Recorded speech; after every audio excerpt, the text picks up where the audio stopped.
Okay, good morning, good afternoon, good evening, folks. Welcome to another Linksos class. And today's going to be a very exciting talk. Our speaker is going to be Douglas Kent. Doug is an author of the Firescaping book, among other various notable publications as well. And he teaches land management courses at Cal Poly, Pomona. And Doug was also a landscape contractor. And with his extensive expertise, he has an ecological landscape management firm in California. So we're truly honored to have him here today. And we're all looking forward to this talk. So without further ado, Doug, the floor is all yours. Welcome. Thank you, Ken. It is a delight to be here. Before I start, I would just like to acknowledge people in this room. I've written a number of books, and the people that Fire attracts are actually a really unique individual and deserve actually a little notice. You guys are leaders on your property. You're parents of your property, neighborhood, or community, and you're a strong individual. You're learners. You will take off mid-afternoon to do education, and you've got a real open mind, which creates a neat individual. And then, you're also, you feel kinship with your neighbors and your community, and you take active steps to actually protect it, protect your family, and you combine these things. And the people in this room today are really a unique individual, and it's always an honor to work with this group. So Ken, thank you very much. This type of stuff just actually makes my day. So thank you. It's an honor to work with you, and we might as well get going. I have 50 slides, 28 years of experience in this, and I've been on the backside of every major fire in California in the last 28 years. And so I have a lot to share. 50 slides will take about 50 minutes, 55 minutes, and then we're going to do a question and answer. So if you have a question, put it in the chat, and then Ken is going to give it to me at the end, and hopefully we'll address it, and it will be applicable to everybody in this room. So here we go.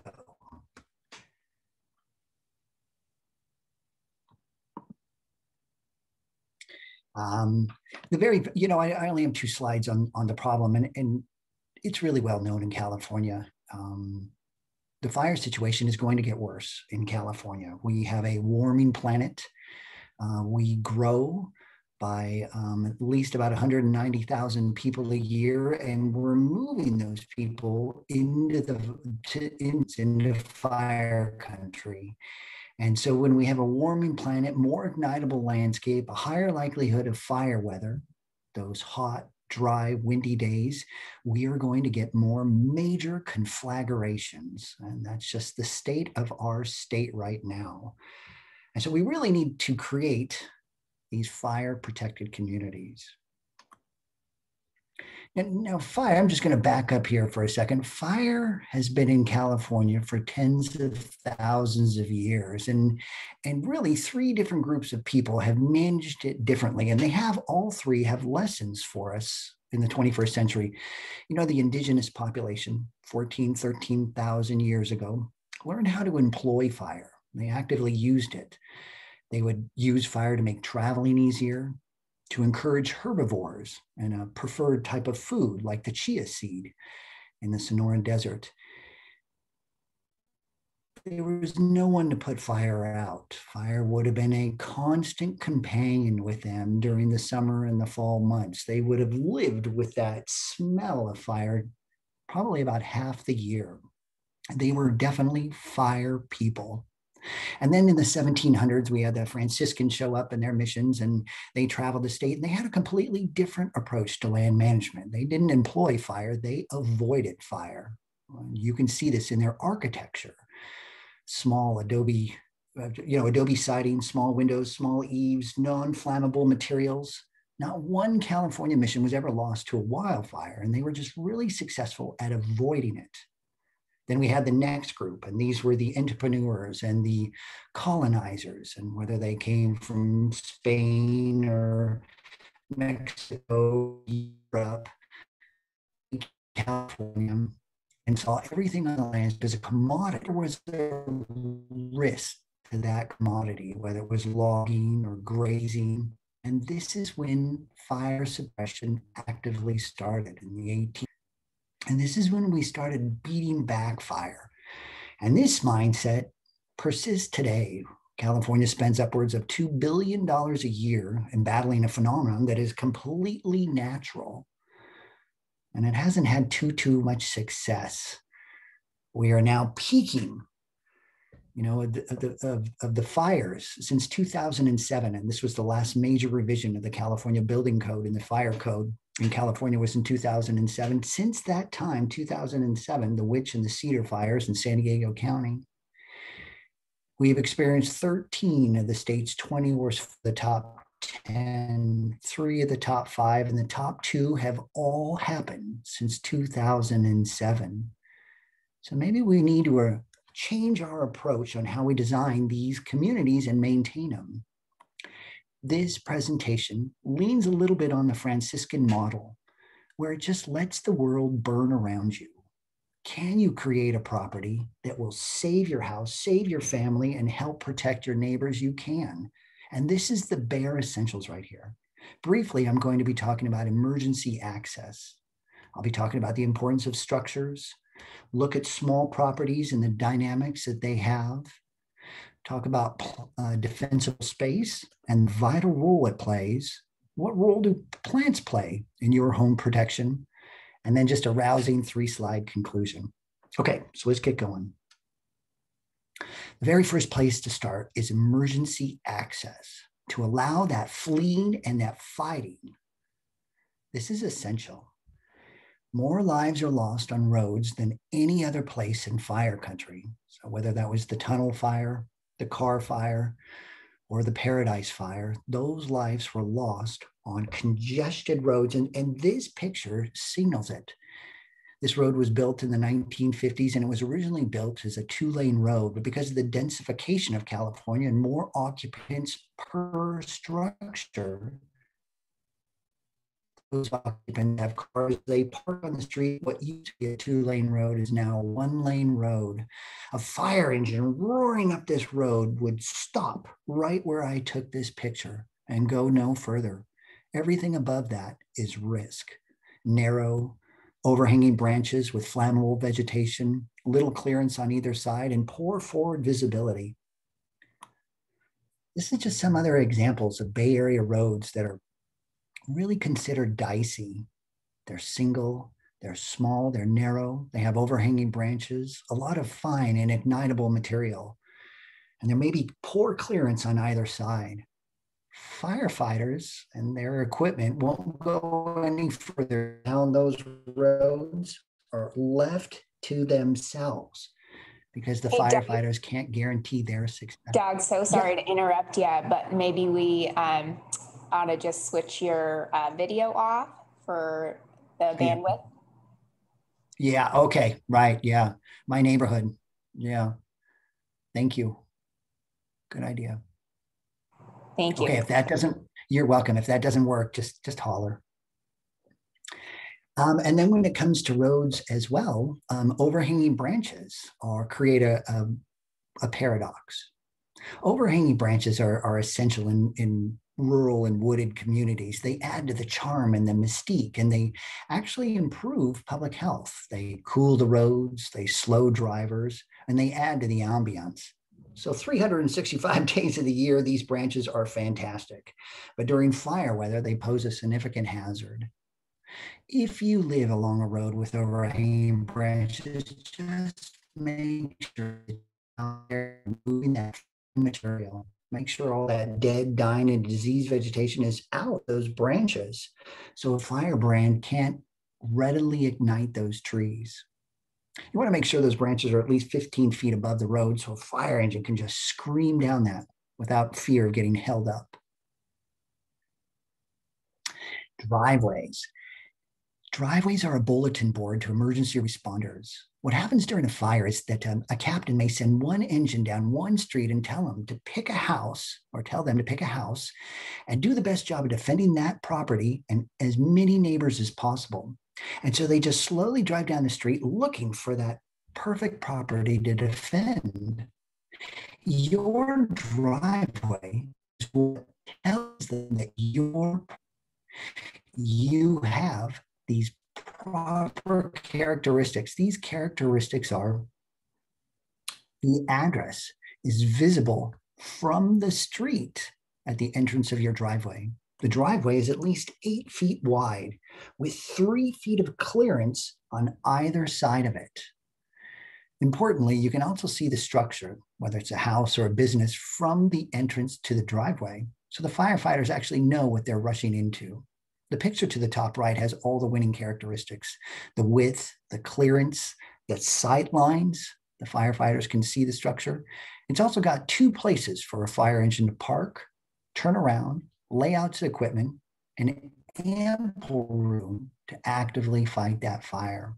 So you've gone out into the front of your house, you've removed the stuff from the street, you've analyzed your driveway, and you've looked at it to see if it's a welcoming beacon to the firefighters. Next thing you want to do is focus on the paths around your house. If firefighters can't rapidly run around your house to extinguish the small fires that the firebrands are likely to create, then they won't, which gravely endangers the structures. So make sure, one of the very first things I do with a client is have us jog around the structure and see if we can do it unencumbered, and maybe pretend like we were carrying equipment as well. And I'm looking for paths that are 4 feet wide, have a stable surface with no tripping hazards. There's at least 20 feet of forward visibility, and any ramp over 8% has steps, and those steps would have handrails to help anybody, whether it was the elderly or the emergency personnel.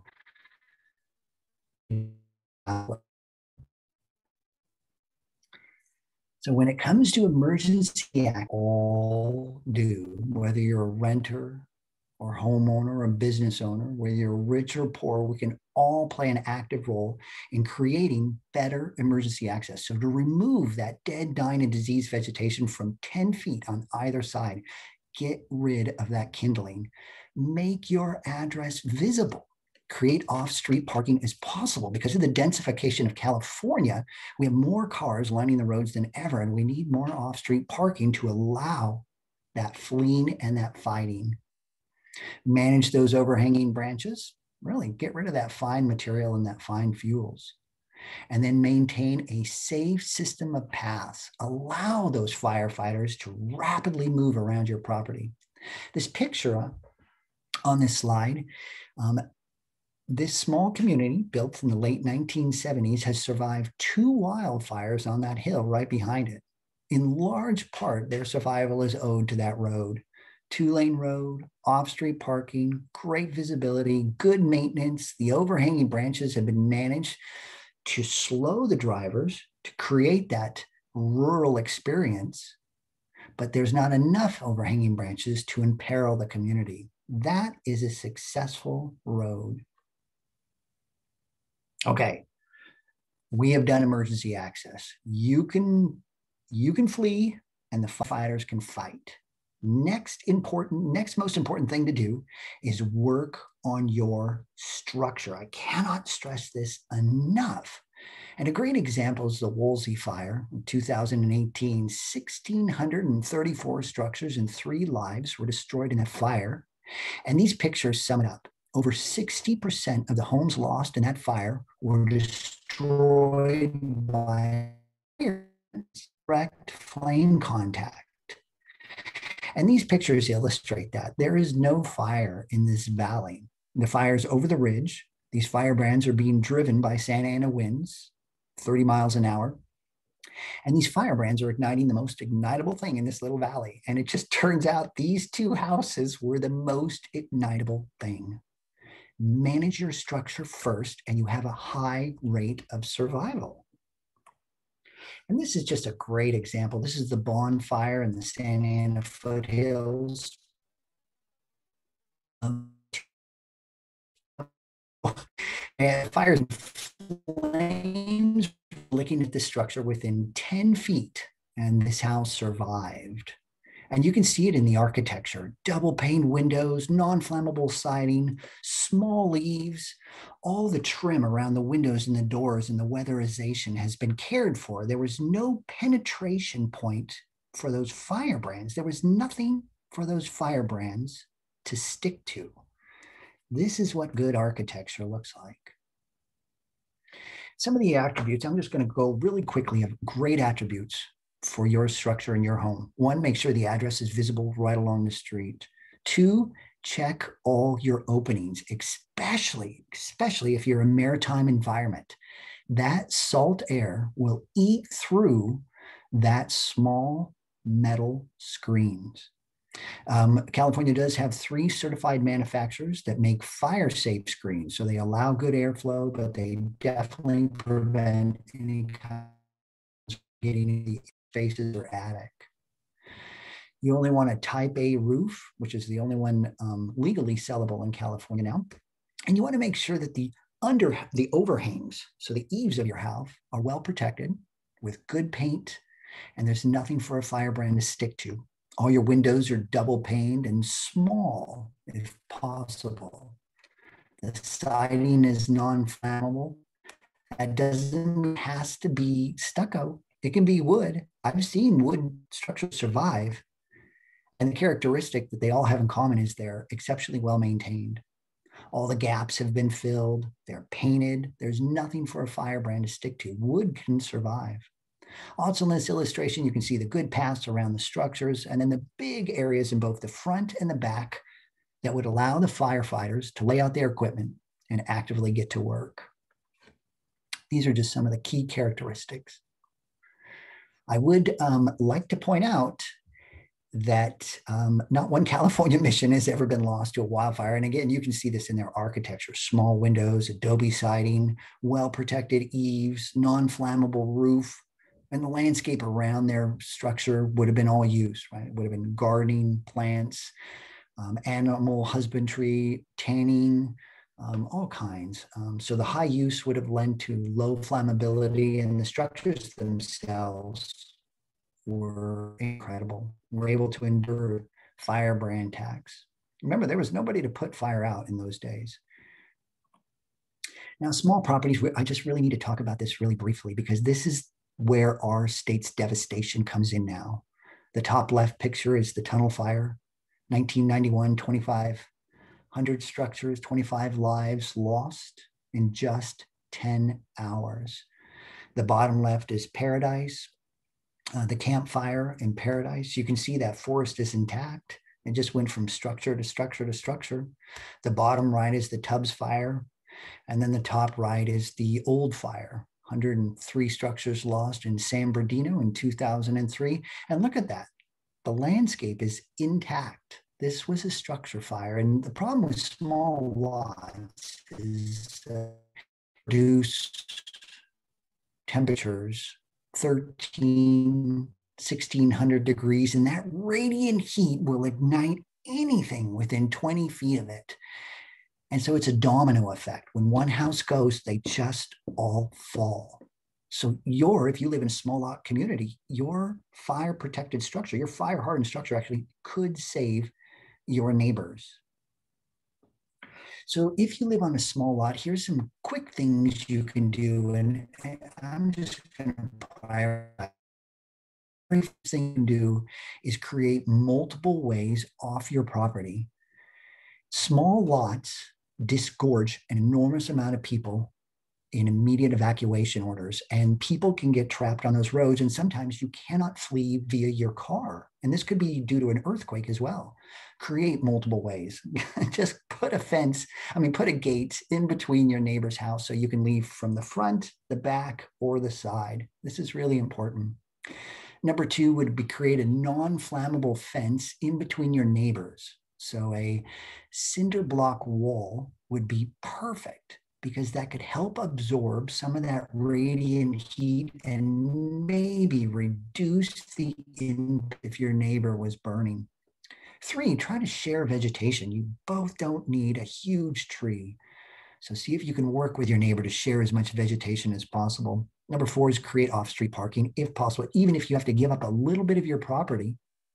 create that opportunity for two-way traffic and fleeing and fighting. The plants you choose would be the most fire retardant and fire resistant, and we'll cover that a little later.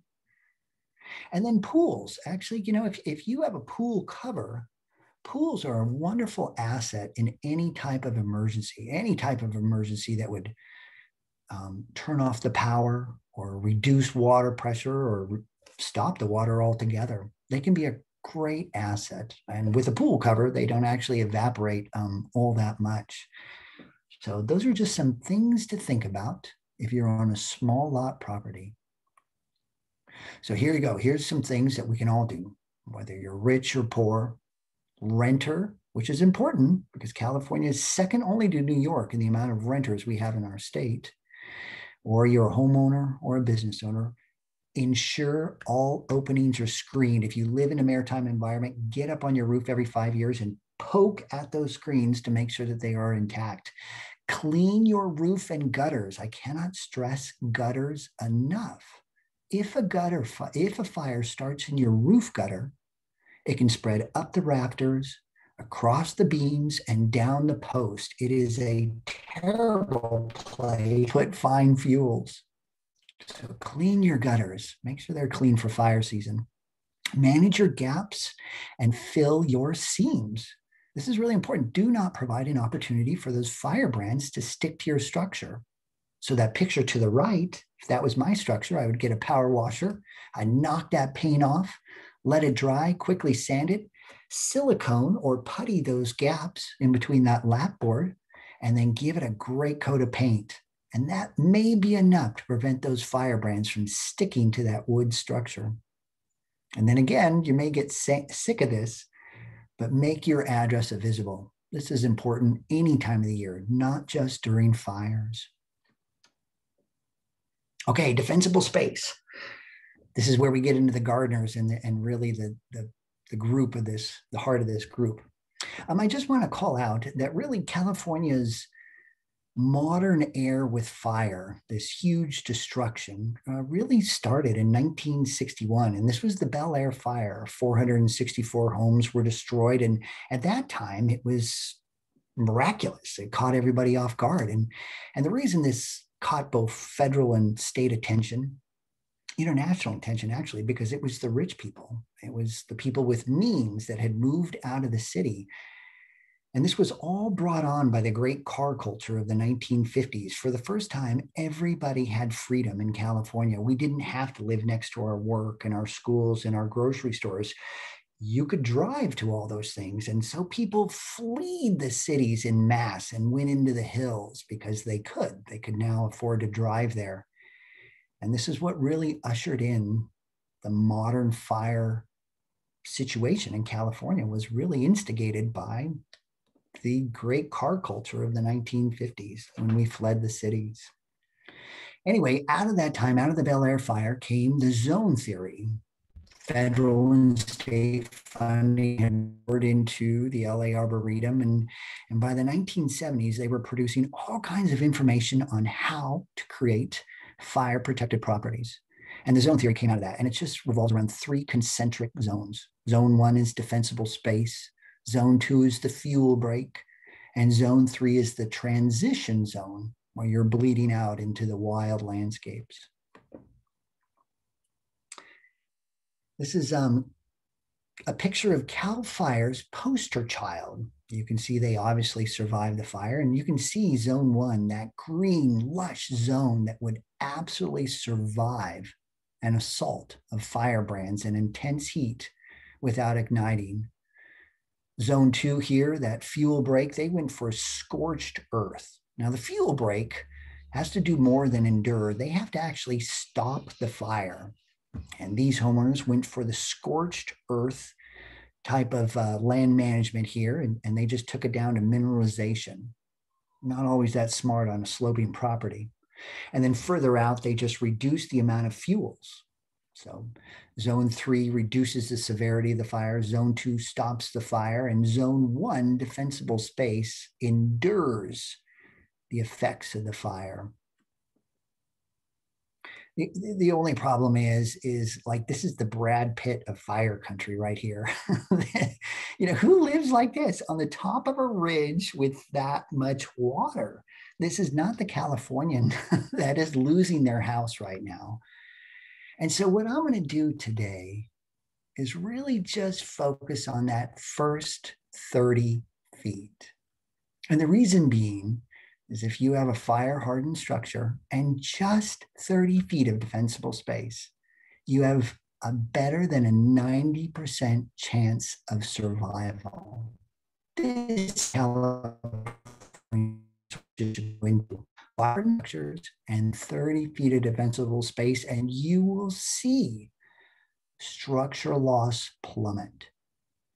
The problem with the 30 feet is that it's the busiest part of the landscape, right? It's where the tools and the weeds are, and the play structures and shade structures. It's where all the goodness happens. And so you have this real conflict. You have this need to increase fuels, these shade structures and play structures and whatnot, but to manage them in a way that's fire safe. That's the art of defensible space. And before I get into any length on defensible space, we just really briefly need to talk about that first 5 feet.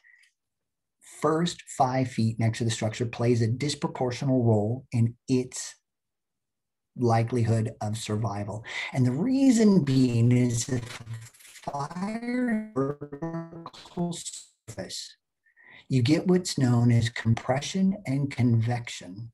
So that radiant heat backs up all that heat that burning flame or burning plant is producing, gets held up against that vertical surface, and then just shoots up through convection. And this rapid rise of that air alongside that vertical surface will elongate flames. So a 3-foot flame out in the open would be 6 or 7 feet up against a structure. And that 6 or 7 feet can then penetrate openings, preheat the eaves, and ignite trim.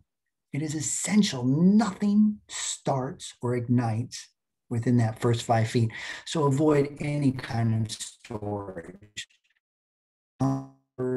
Recycler, trash cans, all that stuff should be pushed structure at least 5 feet. No flammable plants. So avoid any kind of plant with fine, brittle, aromatic leaves and/or that produces a lot of fine material. So no buckwheat, cypress, eucalyptus, juniper, any plant with a brittle, fragrant nature. Absolutely no woody organic mulches. So that's compost and chipped material should never be up against a structure. If you're going to use organic mulches, then it would be humus, which is more of a fertilizer, and it's the most decomposed organic matter. Avoid the use of fabrics. Now, some fabrics are okay, but not all fabrics. And you want to watch out for shade structures, umbrellas, seat cushions. In fire weather, all that stuff, all those fabrics are brought indoors because they can catch a and really, you want to avoid erecting shade devices within the first 5 feet. I have a couple slides on shading devices, so we'll get into that. And this just really illustrates the importance of the first 5 feet. This is in a high fire severity zone. Sorry about that. It's exceptionally high. They are hemmed in on all sides by highly ignitable vegetation. And this property has every winning characteristic. Wonderful paths around the structure. But you guys can see that, right? That pile of lumber and who knows what's in those plastic bins. That is nutty. That gravely endangers the structure. And those flames and heat will find their way to penetrate that seam where you can see that, the flashing that's sitting over the roof will penetrate that flashing and find something to ignite. It gravely endangers that structure. And it's just a matter of pulling that stuff off the structure and throwing it on the other side of the property or getting it into the garage. So this is what fire danger looks like. It's usually very benign.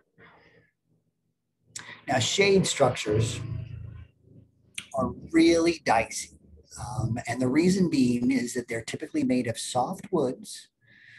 They're often under-maintained, and they may have small and brittle woods, like these slats. Now, in a lot of counties, this picture was taken in LA County, attaching a shade structure in fire. This was an unpermitted shade structure, and this gravely endangers this house and all their neighbors because of the proximity. So this was an unpermitted structure. And you can see its degree of flammability. It looks ignitable, and it is. Those small slats are poorly maintained, it's overaged, and it's been installed underneath a wooden overhang, that shade structure. So we need shade structures. In California, we definitely have a warming state. So if you are thinking about designing a shade structure on your property, one, keep at least 5 feet off. Your jurisdiction may require 10 feet off, but you'd have to find that out through building codes. You'd want to use wood that has at least a 1 hour fire resistant rating. And that type of material can be found at any big box store and any good lumber shop. You really want to tilt your shade structure to allow positive airflow. You don't want that heat and firebrands to get caught under the shade structure. So if you tilt it, you get a little convective process happening that will allow that hot air to escape and not build. And then the plants next to the shade structure would be only the most fire retarding plants. So coral bells and impatiens, or something with a lot of leaf moisture. And these are just some good examples of defensible space. If you'll notice, defensible space doesn't have really a plant palette. It doesn't have a specific look. What it does have is a reduction of flammable materials. So wrought iron instead of a wooden fence. You have good, open, clear paths that are at least 4 feet wide and stable. If you're on a slope, you have this excellent downslope clearing to prevent that elongation of flames. These are some examples. They're all projects I worked on. We were just removing trees and opening up the landscape, really that campground-like feel. We improved the irrigation immediately around the structures to bring up that leaf moisture. We were meticulous in removing those fine fuels, and we really created these big, broad paths immediately around the structures to enable that fleeing and that fighting. So you can see that defensible space actually doesn't have a real concrete look. It's just a little more open, a little breezier than an unmaintained or unfire-scaped property. Now, tree spacing is essential, and I've seen this post-fire across the entire state. Is really the neighborhoods that get destroyed may not have a lot of spacing. They've let these trees naturalize and colonize and grow into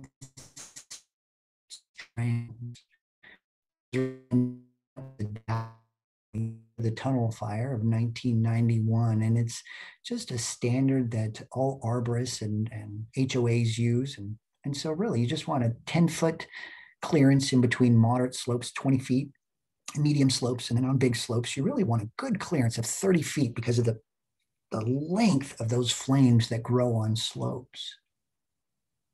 And this is just, you can see good examples of why tree spacing is so important. The bottom left is the Tubbs fire. And I've stared at that photo for such a long time. And that whole forest naturalized. Something happened about 11 years ago because that forest is only about 11 years old. And I can see trees that were 2 years old, 3 years old, 4 years old, 7 and 8 years old in that picture. So this forest slowly colonized this property to the point where they neither had defensible space, but they had no clearance even on that first 5 feet.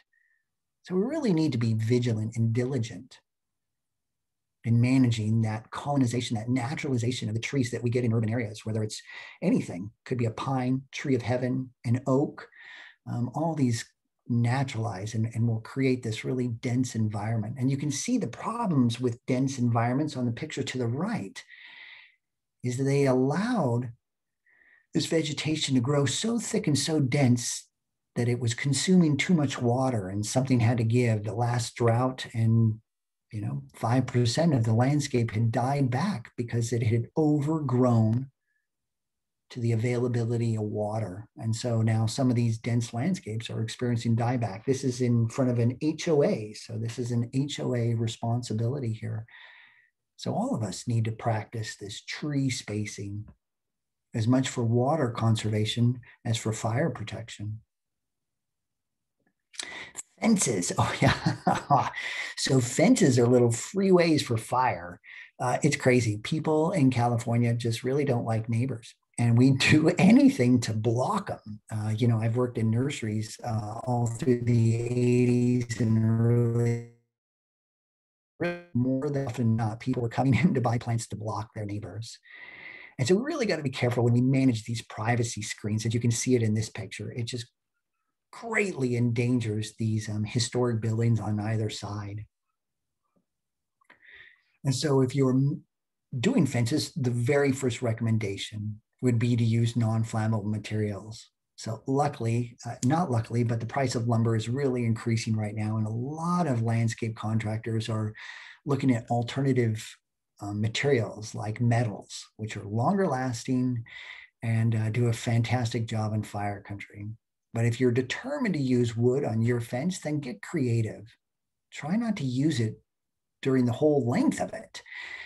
If you're just trying to block someone from looking in, you can use it if you're just trying to block weed seeds or animals from getting on your property, you can just use wood from the waist down.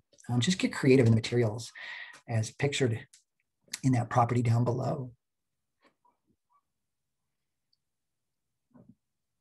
Now, this is interesting, and this deserves a lot of conversation here, is that really a fire-protected property is almost an exception in California, not the rules. And the places I've seen the high compliance with California Fire Code are places where you have aggressive fire agencies that are demanding compliance.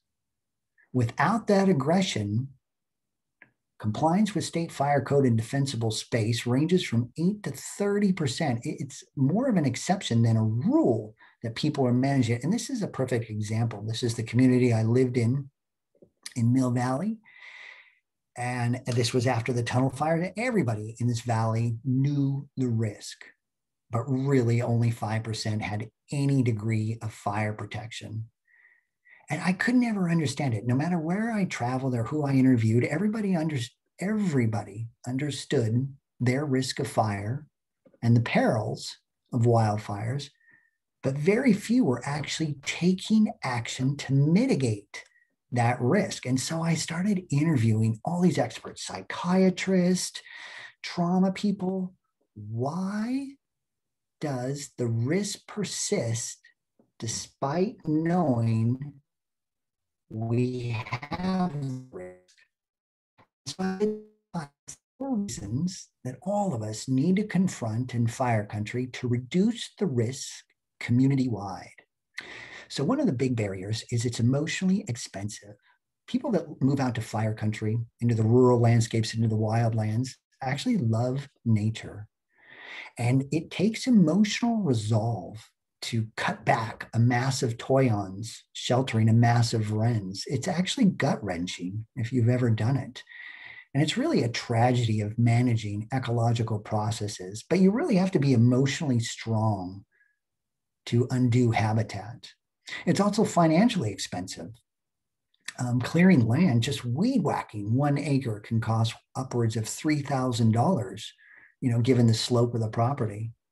So we have this emotionally expensive, it's financially expensive. And then as I found out, in some communities, it can be socially expensive. I really got on my big kick of cleaning up my community in Mill Valley. Oh boy, I went at it. I was trees and branches and stuff. And I would get drive-by fingers from the neighborhoods. They would tell me, "You Southern Californians hate trees." And that wasn't true. All I was removing was the flammable stuff. I wasn't removing the real vibrant live stuff.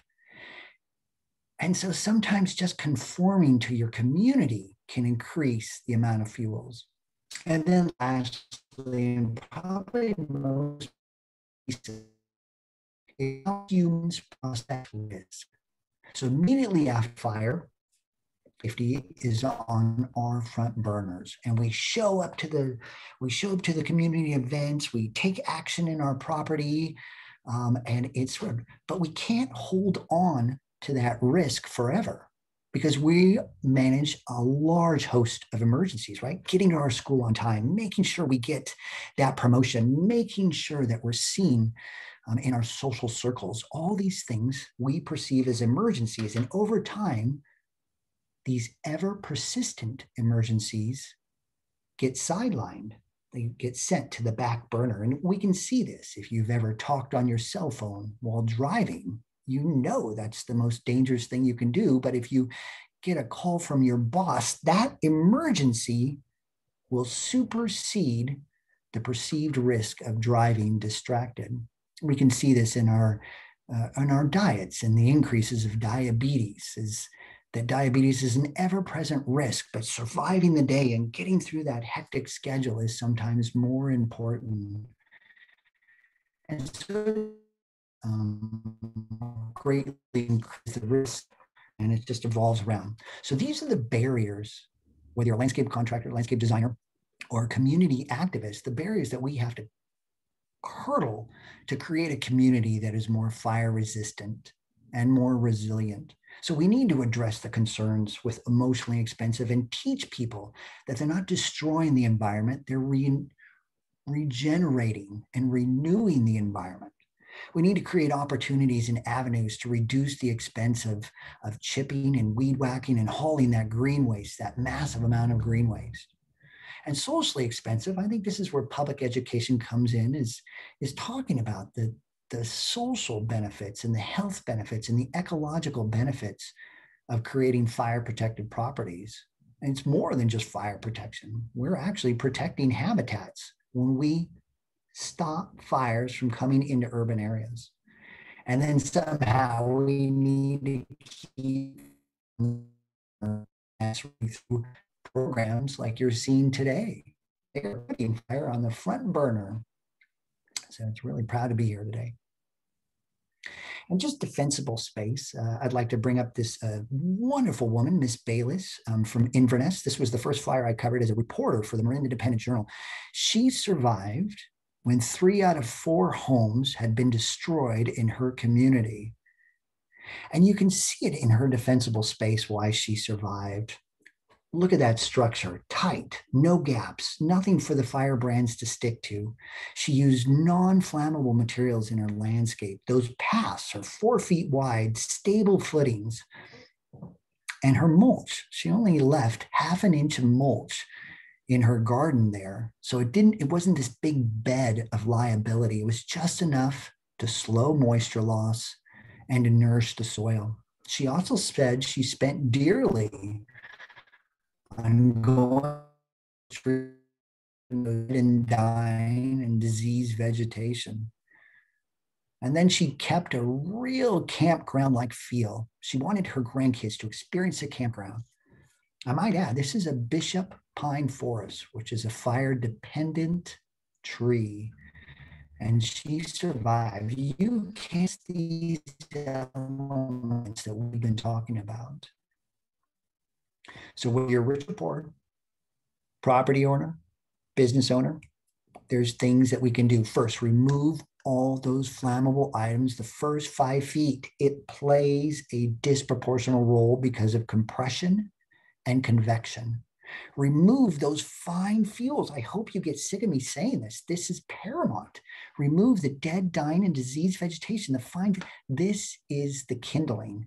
This is how a firebrand extends the wall of fire. Maintain an inviting driveway.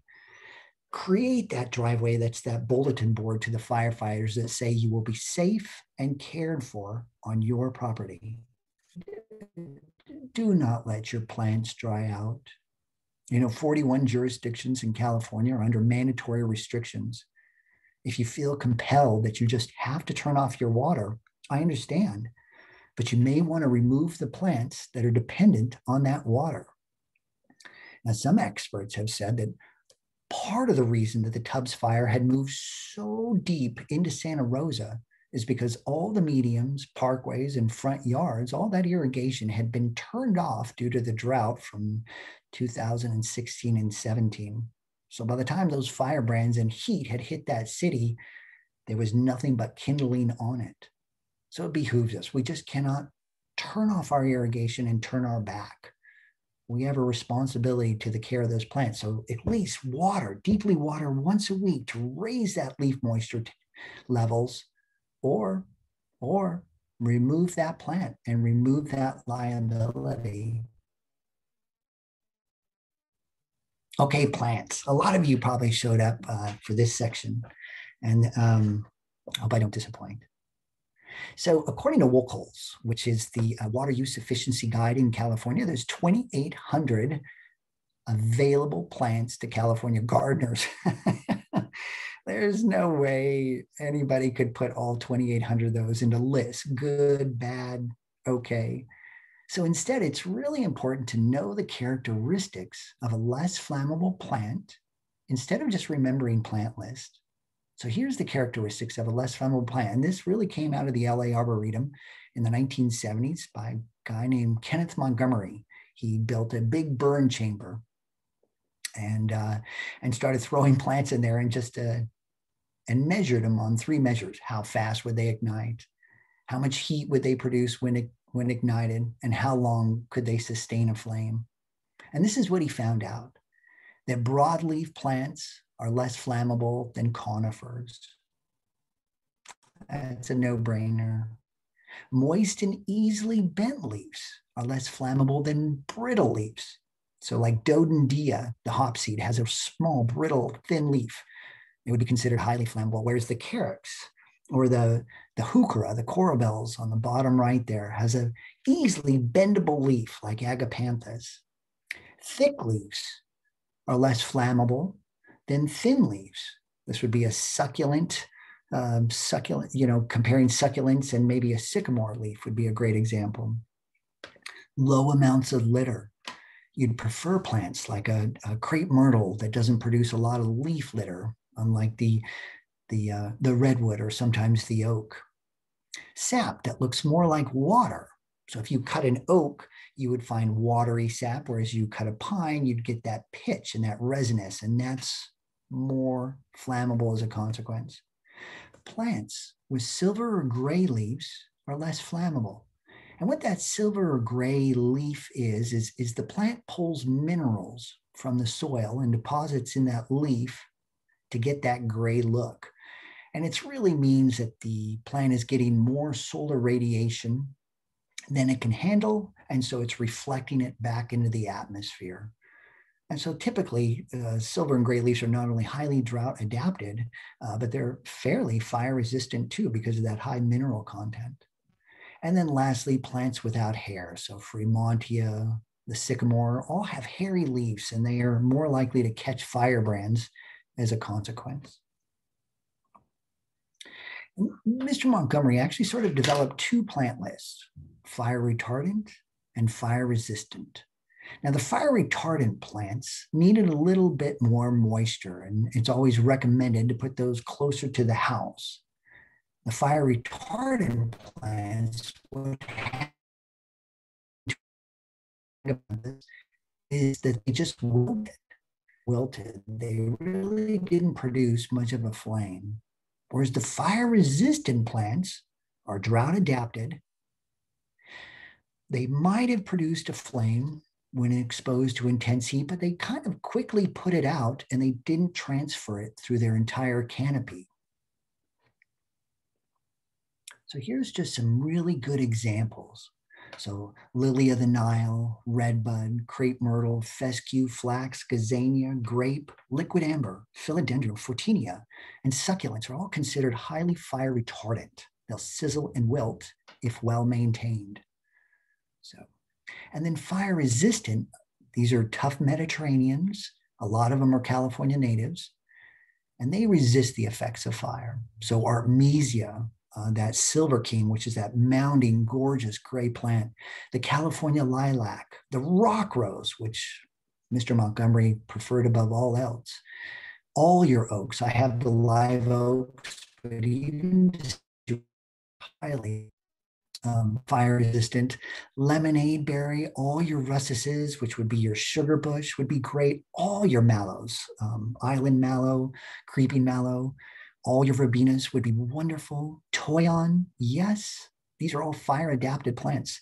Yarrow is fantastic. Yarrow should almost be fire retardant. And then yucca.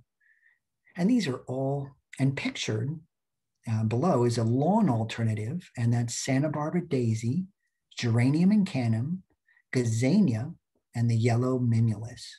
So, and it creates a really nice tapestry there that is just weed whacked nearly, 2 inches to the ground, fall back like that every year.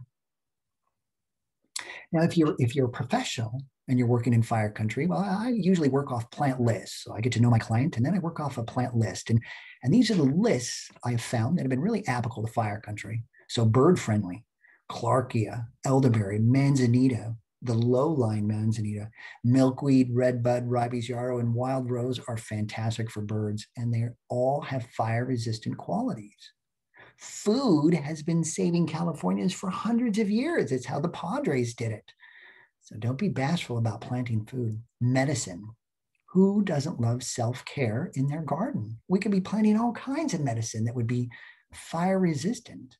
So dandelion, elderberry, horehound, mint, self-heal, yerba mansa grow like weeds, and they all have fire resistant qualities naturally. I know, not every place is really frost free up there, but I've seen succulents grow really well as far north as Redding. So they are fantastic without a doubt. Temperate plants, these are the plants that have evolved to a really cold winter. They're winter deciduous or winter dormant. And so that would be the bulbs, the dogwood, and the hydrangea, maple, service fairy, viburnum. All these plants have those big, moist, supple leaves. They'll catch a firebrand and not ignite. And then tropical. I mean, if you can afford the water, what beats tropical? The avocados just look at a fire and shrug. The avocados, bananas, citrus, daylily, dracaena, guava, mango, philodendron, taro are all phenomenally fire retardant. So that's why I put gray water there is because they definitely need a lot more water than the other plants. If you really want to work with native plant pellets, and most of us do, these are the three best for fire country. So chaparral. Chaparral's evolved to a fire cycle anywhere from 20 years. They're very long, tough plants, and they often quickly resprout from trauma or injury. So the California fuchsia, the coffee berry, the island mallow oak, russus, lemonade and sugar bush, and then the toyon are fantastic. They have all the good characteristics. Riparian, so any streamside plant would be ideal. Lobelia, miner's lettuce, veronica, watercress and willow are just wonderful at fire protection. And then woodland understory. There's a lot of shade in urban environments, more shade than you'd think. It might feel hot, but unless a plant's getting direct sun, it's not getting full sun. And so woodland understory works fantastic on all north and east sides of our structures. Columbine, ferns like the woodwardia, ribes, just gorgeous, easy to grow. The rose, which is delicious, and then viola, the plant of love, all just grow like weeds in California on the north and eastern sides. So these are just some examples of plant lists that you can use in fire country that I've used with success. And I just want to bring up food. food is how the missionaries buffered the wildlands from their structures. And this is just a great example. This is near Corona in Southern California. And this small, just 50-acre citrus ranch protected an huge development from a wildfire. And you can just see that, the citrus just brushed off the heat. I mean, there's some singeing and there was some damage, but nothing like the wild landscape to the next. And so health can play an important role in community-wide fire protection.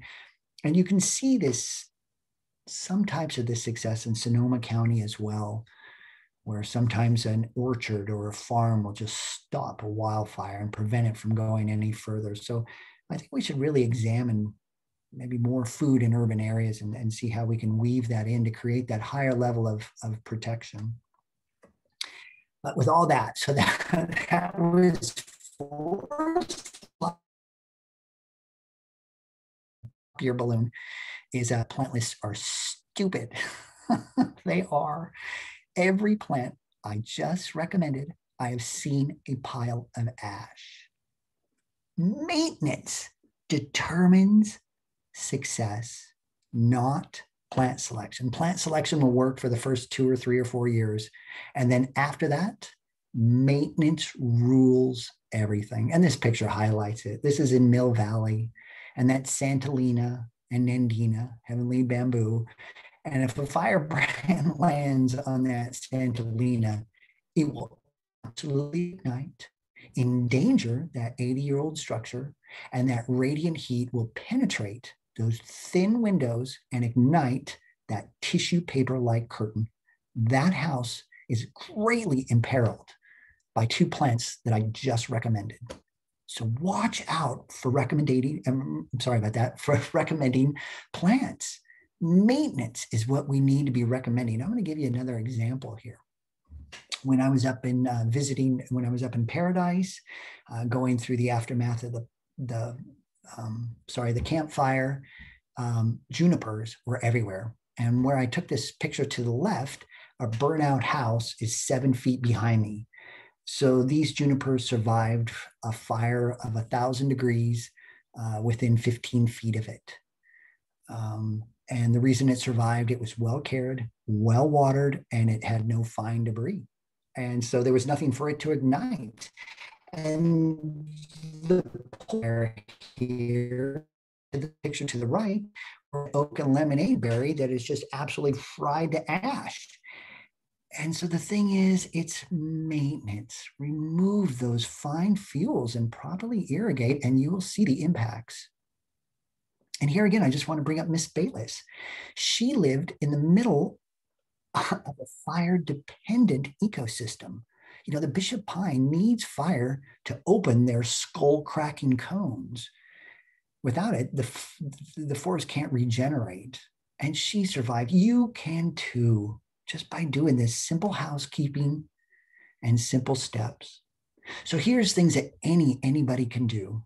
Homeowner, business owner, rich, poor, renter, doesn't make a difference. We need to get those renters on board with this, is remove that dead, dying, and diseased vegetation. Remove those fine fuels. Remove that kindling. Replace vegetation before it becomes an economic life. Gardeners are emotional.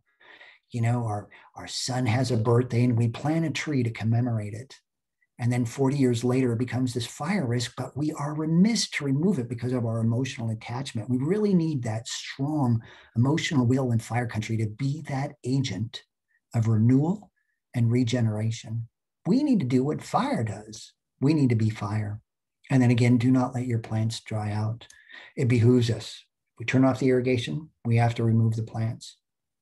I would like to point out, this picture was taken in Petaluma, and it's the envy of Southern Cal. I don't even think we can grow succulents that rich and vibrant down here. Ours are always so wilty. It's a gross succulents there. This is just a quick conclusion. I hope I didn't talk too fast. The whole fire air in California started with the car culture. We drove away from everything. We drove away from our medicine, our workout, our neighbors. We started going to meetups and gyms and CVSs to get our needs met. We were no longer going into our nature, into our landscapes to get care as we had historically done for thousands of years. And you can see this in our health rates. We can see it in obesity and lung capacity. We can see it in our readiness and our even how fast our kids can run the mile has been going down. We meant to be in nature, to eat it, to breathe it, to soak it up. And if anything, this is why it's such an honor to work with this group and you guys is your gardeners. And the work we do is divine. It extends far more than just fire protection. Did you know communities with a lot of trees and gardens have less crime? If you map the LA riots, you'll find that they happen almost exclusively in treeless communities. Public safety, trees and shrubs, beautiful shrubs along a road will reduce car speeds, which ultimately increases safety of both the walkers and the drivers. Property values, you guys know this. A property with a beautiful garden will see an increase in property value anywhere from 10 to 20%. And that can extend to the entire community, as we've seen in these marvelous Hillsborough, Pasadena, where they're just garden cities. Energy conservation, properly placed vegetation can cut heating and cooling costs by 50%. We really have to wean ourselves off of air conditioners because they are the ones that create the warming. It's a terrible negative feedback loop with air conditioners right now. And we can create vegetation that absolutely cools our urban communities. Urban vegetation can be sources of revenue. We have cut flower gardens, we have food gardens, we have gardens that are producing timber crops and dye crops and fiber crops. Urban vegetation can be a source of revenue. Heart health. Did you know landscapes can reduce a person's heart rate and blood pressure, ultimately increasing feelings of security and well-being? Yeah, this is gardens. This is a primitive link. Kids with views of vegetation outside of their classroom have higher rates of memory retention, well-being. Certain types of landscapes will reduce depression and elevate people's moods. It has been documented. Some doctors actually prescribe gardening for depression, and rightly so. And healing. This is a well-trod study, and I see this all the time. But patients with view of vegetation outside of their hospital window get discharged sooner than patients without. The study did not say they were healed, it just said they were discharged, but still.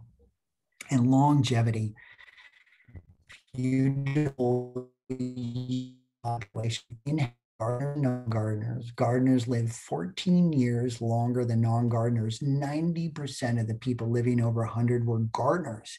We are connecting to an evolutionary link to our well-being. The work we do as gardeners and landscape contractors and designers is divine. We really can create health and well-being and resiliency. So again, really, it was just keep gardening, keep loving your land, and you will see a reduction in fire and better rates of public health. So with that, thank you so, so much for having me here today.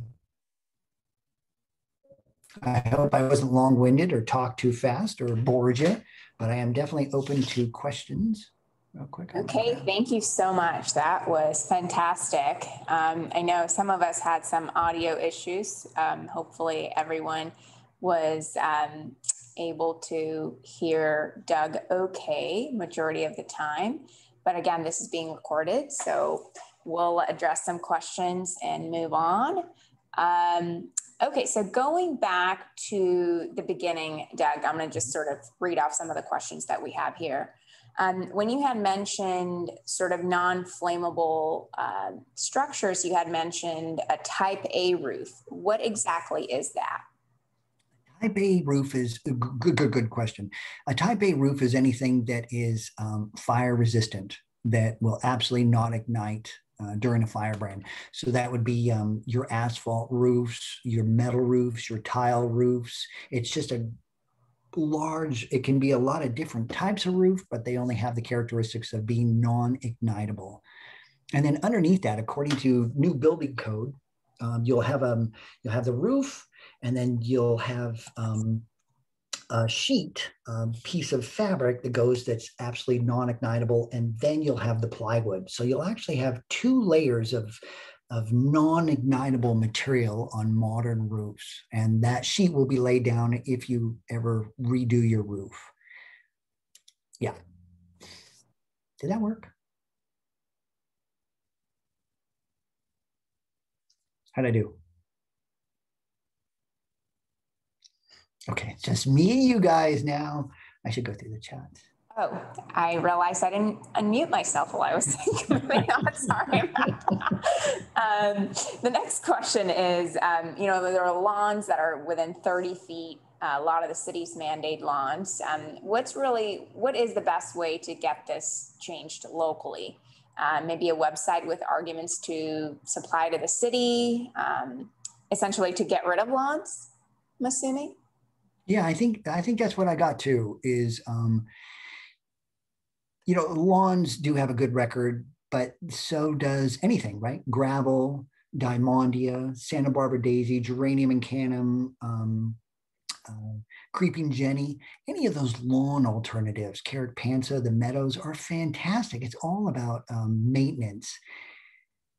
And, lawns are crazy from a carbon point of view. They are absolutely fossil fuel dependent, the way we manage them now. And they're a public health problem as well because of the fine particulates they produce and the heavy sulfur dioxides and nitrogen oxides. And so there's so many arguments against lawns. If you need any ammunition, the internet is pages and pages of ammunition against lawns. That's a really good question. I really wouldn't know how to address that, except I would attack the public health problems with lawns, the particulates and the gaseous pollutants, and then the noise. But it's tough to argue from a fire point of view because they really do have a great record of success. Okay, fair enough. So the next question is, can we paint around the property with reactive fire barriers, say like latex paint, or, like for the house eaves or fences or walls around the property? Would that be a good thing to do? This person had read that it wards off fire for like an hour or so. Yeah. Excellent question. I'm really glad you brought this up. And you see this a lot in the wealthier communities. I do a lot of work in Topanga and Malibu when they have these systems. During the Woolsey fire, a house turned on their system and it jet sprayed that chemical retardant on the structure and the house. And they still lost the house because a gap around the garage door allowed a firebrand to go through the garage door and ignite something from within. So they actually lost that house from the inside out. And the point is, those systems are good, but they're the last 5%. So you've done everything else, right? You've created the fire hardened structure, you've done your emergency access, and you've done your 30 feet of defensible space. You're at 90%. And so to take it that last 10%, that's when you really start thinking about those systems to get that added protection. But make sure that the fundamentals are taken care of first. Emergency access, right? Structure and 30 feet of defensible space. And after that, then start using those trick plays, start using those gadgets. And because they're not guaranteed to work, but what has a high chance is fire hardened home, 30 feet of defensible space, great emergency access. Good question. I really like that question. Okay, so talking about mulches in sort of a fire defensive spaces, how flammable are bark mulches?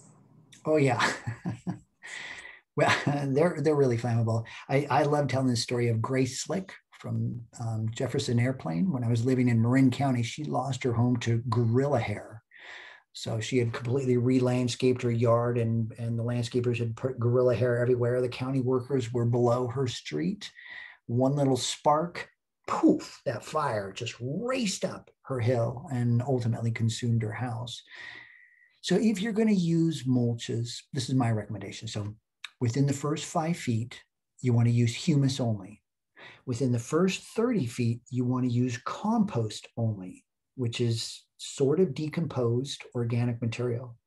And then further out from 30 feet, you can start using those bark, right? The recently chipped materials. Now, the trick with the bark further out, when you're really using those highly ignitable materials, is one, see if you can step on it. Give it full earth contact so it can absorb that coolness and some of the moisture from the soil. It also reduces those air gaps, so they're less likely to ignite. And really importantly, disconnect the compost and the mulches from anything flammable. So you're kind of creating these islands of mulched areas instead of this massing. So the fire can't actually run. It has these breaks. So you would never put mulch up against a play structure or a shade structure that would allow that ground fire to get caught up and brought up into those things. So I hope that helps. Humus next to the house, compost in that first 30 feet, and then those woody mulches, those weed suppressing mulches further out, but then use them in islands, disconnect them from the real flammable elements in your landscape. I hope that worked. I hope that answered it. Yeah, thank you. So I think you addressed the next question with that one too. Let's move on to some of the planting options that you had mentioned. What are your thoughts on like lavender and junipers? Are they pretty flammable? Well, yeah, okay, here, anything that's young is really resilient. If you look at a young plant, it's got all the characteristics of a less flammable plant, right? You can take the stems and you can twist them and they're not breaking. The leaves are really bendable and nothing snapping. Those are all good characteristics. Even a young juniper or lavender won't be rich and high in oils. But as the plants age, they become more brittle. Their interior and canopy gets more filled with those fine fuels that would catch a firebrand. So as the plant age, its ignitability and flammability increases. So really it's about the care. So if you're replacing your lavender every 3 to 4 or 5 years, they're kind of short-lived in urban areas anyway, you might be okay, and the same with junipers. Let me tell you something about junipers. Junipers pull out particulates from the air like nobody's business. And so we really want to be encouraging their use along our streets, especially if there's a stop sign. So if you have a residential lot next to a stop sign where that heavy braking and that heavy gassing, massive particulates are coming up from that intersection. And we really want to line that intersection with these particulate grabbing, brake pad dust grabbing plants. And juniper is essential. And the thing with it is we just got to keep them irrigated, free of the fine materials, and disconnect them from other flammable objects. So we can live with these slightly higher flammable plants if we maintain them properly and we space them and design them properly. So I know that was a question without a yes or no, but fire, there's a lot of gray in fire, and that's the art of it, is how to manage that gray area. That was a good question.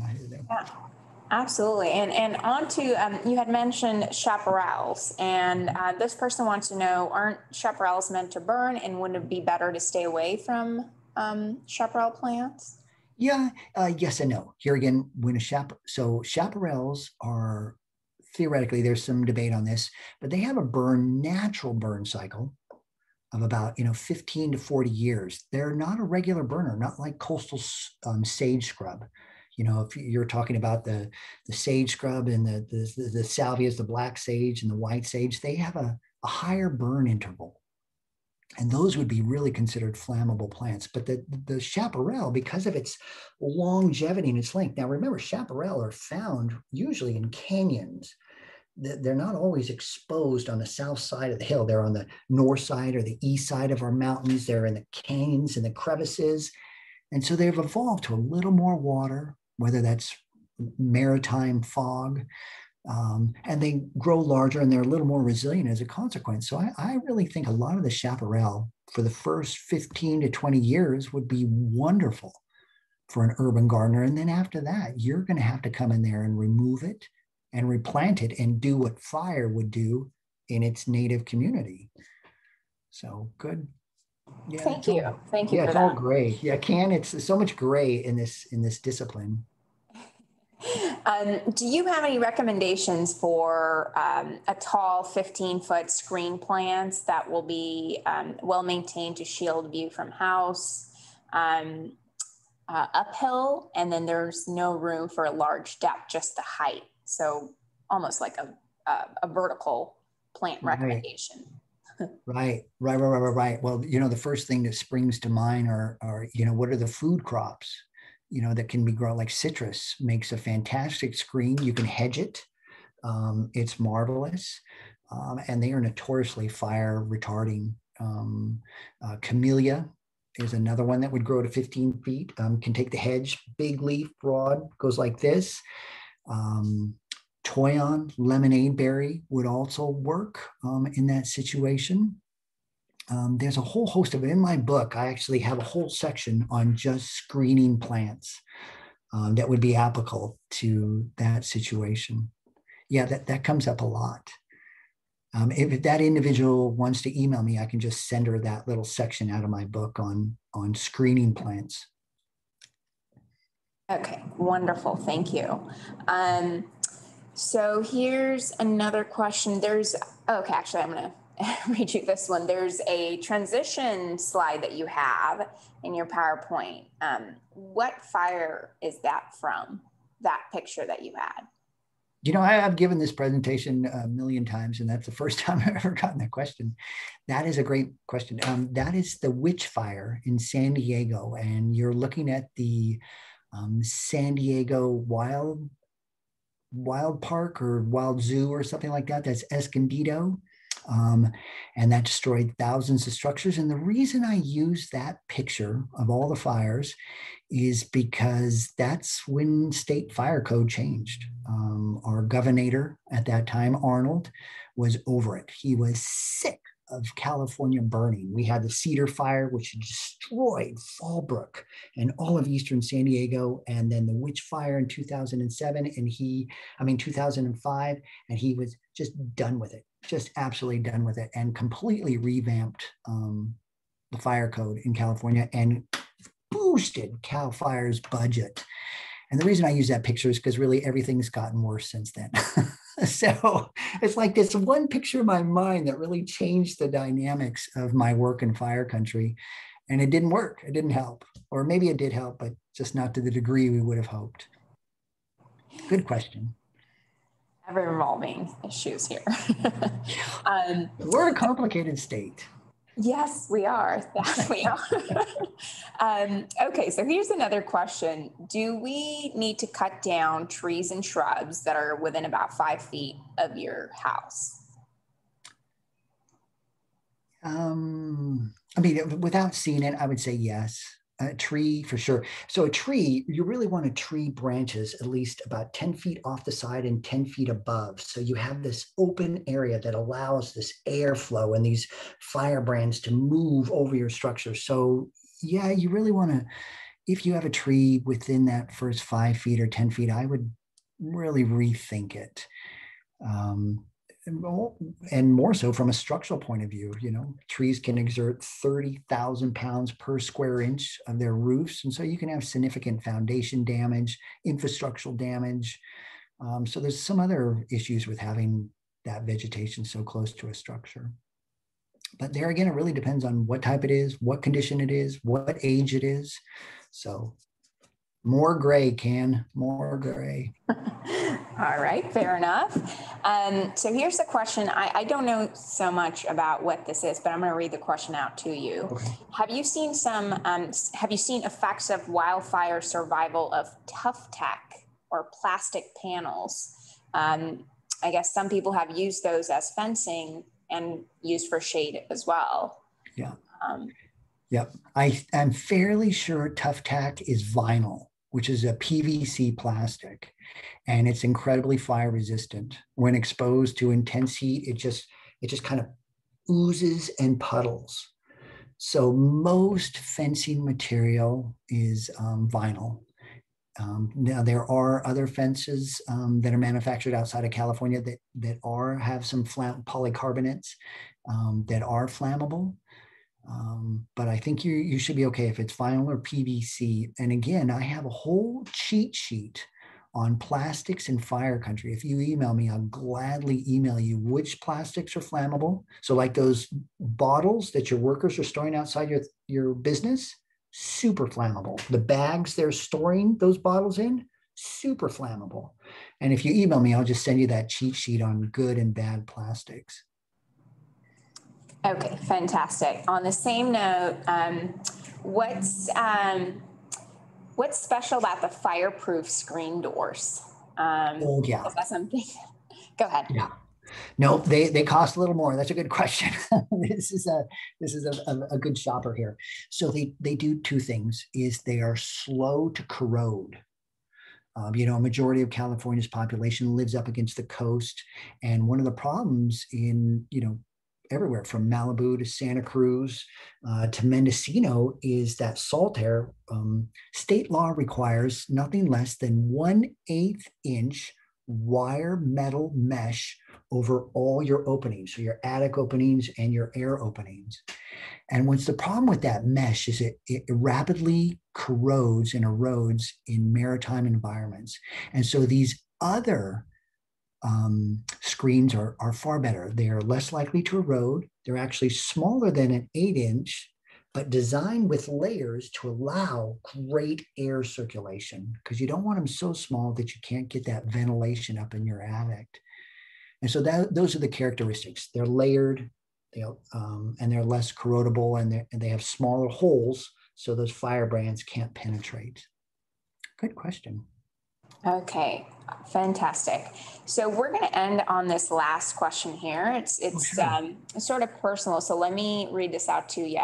This person lives on an acre on a hillside wooded with oaks, and they're adding gravel within zone 1. And outside of that, there are lots of dead leaves on the ground. Isn't it practical or feasible to remove the leaves, and should they just be pushing them out into zone 3? Excellent. That's what I would do. You know that's good. So oak leaves are fantastic at suppressing weed growth. So you really want to kind of keep them on your property. You really want at least about a 1/2 inch layer of oak leaves over to really suppress those unwanted growth, and it decreases maintenance costs. So yeah, if it's accumulating to 3 to 4 inches, sweep up that first top inches, and you can leave little piles, around, have it naturally decompose. If you can't do that, then yes, spread it out into zone 3, into that transition zone. Really with 70 feet of clearance. I know state law requires 100 feet of clearance and 200 feet of clearance in high severity zones, but really 70 feet of clearance. If you were 70 feet away from a major fire, you barely even feel it. And so really 70 feet is considered, from a practical point of view, really the cutoff area for defensible space. So if you can push that duff out further than 70 feet, you would be really good. That's a smart decision, because she's trying to balance ecological integrity, weed suppression, and fire safety. And so that's how complicated it is in fire country. That's a really good, I hope I answered that, or I hope I answered that. Well, thank you. I received a thank you in the chat, so that. Okay, good. Okay, Jill, you got it. Okay. All right, Jill. I nailed the question. All right. Yeah, thank you so much, Doug. And I think we learned quite a bit. I've shared your website via chat. Okay. and I will be following up with an email of the recorded class here. So everyone just feel free to check out Doug's website where you can find his contact info, and you can reach out to him directly, and you can email me as well. So we'll follow up with an email for those who attended today and registered. But a huge thank you again to you, Doug, for this fabulous class. So thank you. Thanks for letting me be with my kin, my family, my gardeners. So yeah, my pleasure. Can anytime. You're a delight. So I hope our paths cross again. Likewise. Alrighty. Take care, folks. Thank you again. Bye. Bye-bye.